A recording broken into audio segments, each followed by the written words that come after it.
big blocks of time waster that you don't need to be doing anymore, but you'll never figure it out until you start writing it down.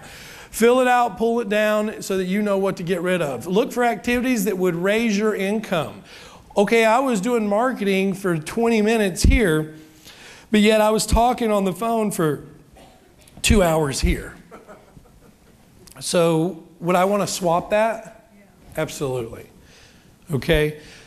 Write it down. I promise you guys, if you do one thing on Monday morning, start doing this. Start managing your time and looking at your time from a more productive manner, okay? Delegate the busy work out. If you're looking at stuff that you're doing online right now, hire a VA, $2 an hour. Give it to them. How many of you have seen one of my VA trainings? A couple of you? Okay, well, Saturday we're going to be breaking it down even more, okay? So you guys will start to learn where to get rid of all this. Create process for your business, and not everything can be delegated. That's important. Like, I don't delegate negotiating. I don't delegate communicating with buyers. I don't delegate that. Because that right there is the only people that will handle that is me or Brian Holmes in my business. That's it. I don't care how many staff members I have, those two things will never get delegated out. Because, you know, Brian, which has 50% of my real estate business, has an invested interest, right? To make sure it succeeds, so he knows the value of working with that. So the next one is increasing your value. This is important. Create a process and a system, leverage your efforts, and get out of the mindset of an hourly rate. Listen, how much are you worth? Priceless. That's right. If you start breaking things down like, oh, well, I'm going to be there for 10 hours, I should make, you know, $1,000, well, you just limited yourself, right?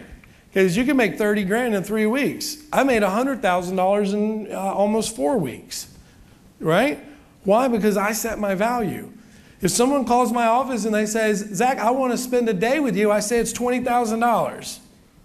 Do I get $20,000? No, but might as well throw it out there. Right? Hey, here's my value. Well, I don't have that much. Okay, then.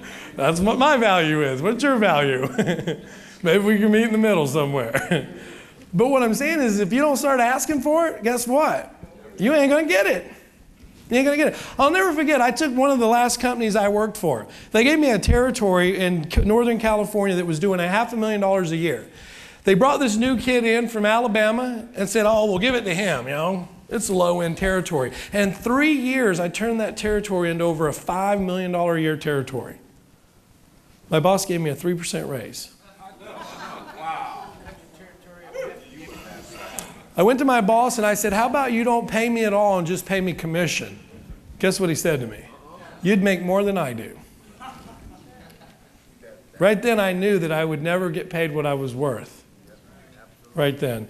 The other thing that happened to me at that job was this, is I realized that over time, and not even realizing it, I had allowed someone else to control my daily worth. I had allowed that to happen, and it just snuck up behind me and bit me one day. And I realized real quick that life is about choice. The hardest thing I did was when my wife came to me and said, son, she said, babe, or she said, listen to me. No. She said, babe, you're burning the wick at both ends. You're trying to run a real estate business. You're trying to run a job. You're trying to keep the family supported. She goes, but you're not giving either one of them 100%. She said, I don't care what you do, but just be all in on one of them. She said, which one do you want to do? I said, well, I think our future is in real estate, but do you support me? She went to the calendar and circled a date, and she said, that's the day you'll quit. And I'm going to tell you something. When I left that job, it was the most exhilarating and the most terrifying moment in my life. It was. And I came home and I cried. Because I thought to myself, I either A, screwed up big time, or B, I'm going to give it everything I got and never look back. Guys, I didn't go in this with a plan B. I only went in with one plan, and that was to do everything I had to do.